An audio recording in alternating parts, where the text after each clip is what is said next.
Bàសូមជំរាបសួរមេរៀននេះយើងនឹងរៀនពីរបៀបប្រើប្រាស់ពាក្យបាទដែលតាក់ទងទៅនឹងវេយ្យាករណ៍ហើយក៏ជាការឆ្លើយតបបាទទៅនឹងសំណុំពរបាទរបស់បងប្អូនម្នាក់ដែលមាន account YouTube បាទឈ្មោះសុជាតិ5565បាទដែលបងប្អូនបានស្នើសុំឲ្យបញ្យល់អំពីកិរិយាសព្ទបូកនឹងហាដានិងកិរិយាសព្ទបូកនឹងថេដាបាទហើយដូចជាពាក្យសូរីហាដានិងពាក្យសូរីថេដាបាទអញ្ចឹងពាក្យទាំងពីរហ្នឹងមានន័យដូចគ្នាគ្រាន់តែមានរបៀបប្រើប្រាស់ផ្សេងគ្នាបាទអញ្ចឹងកិរិយាសព្ទដែលបូកជាមួយនឹងហាដាបាទប្រធានជាអ្នកធ្វើអំពើឬក៏សកម្មភាពផ្ទាល់ប៉ុន្តែបើសិនជាកិរិយាសព្ទបូកជាមួយនឹងថេដាបាទប្រធានហ្នឹងមិនមែនជាអ្នកធ្វើសកម្មភាពផ្ទាល់ទេបាទបានន័យថាត្រូវបានធ្វើឬក៏គេធ្វើឲ្យឬក៏រងនៅអំពើដែលគេធ្វើ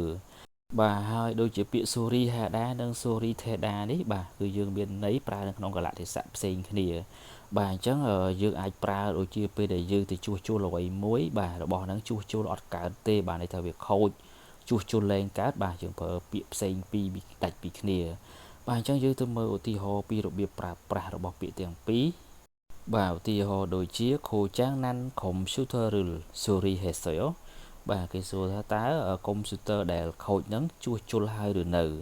បាទនៅពេលហ្នឹងបើសិនជាយើងជួសជុលដែរប៉ុន្តែជួសជុលទៅវាអត់កើតបាទន័យថាវាខូចទៅយើងជួសជុលលែងកើតហើយបាទយើងប្រើបាទsorry anteo បាទគឺជួសជុលលែងកើតហើយបាទអញ្ចឹងនៅពេលដែលរបស់អ្វីមួយខូចបាទជួសជុលលែងកើតបាទយើងប្រើពាក្យsorry theda ហើយដល់ពេលដែលយើងជួសជុលអត់កើតគឺ sorry anteo ឬក៏ anteo បាទយើងអត់ប្រើ sorry anheyo ទេបាទ sorry anheyo នេះយើងប្រែថាអត់ជួសជុលទៅវិញប៉ុន្តែពេលដែលយើងចង់និយាយថាជួសជុលលែងកើតឬក៏ជួសជុលអត់កើតទេបាទយើងប្រើពាក្យ sorry antheo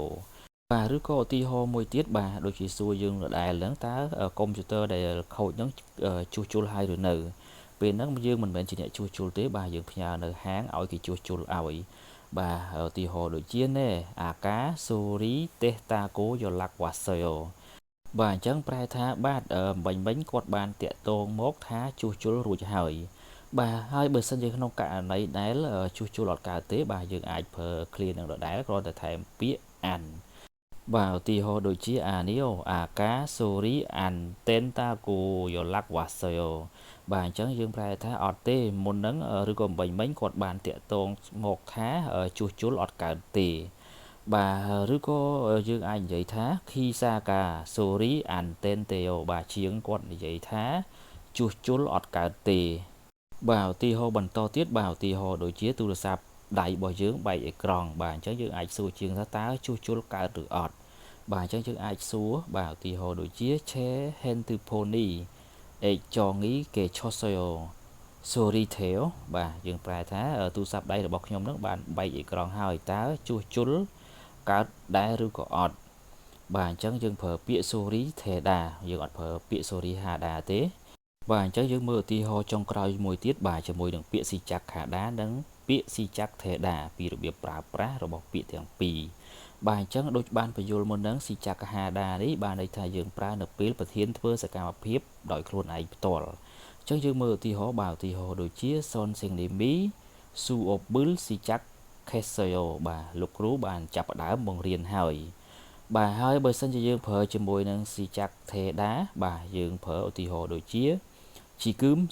ស៊ូអូប៊ីស៊ីចាក់ថេសយោបាទឥឡូវនេះមេរៀនបានចាប់ផ្ដើមហើយឬក៏ចាប់ផ្ដើមរៀនហើយ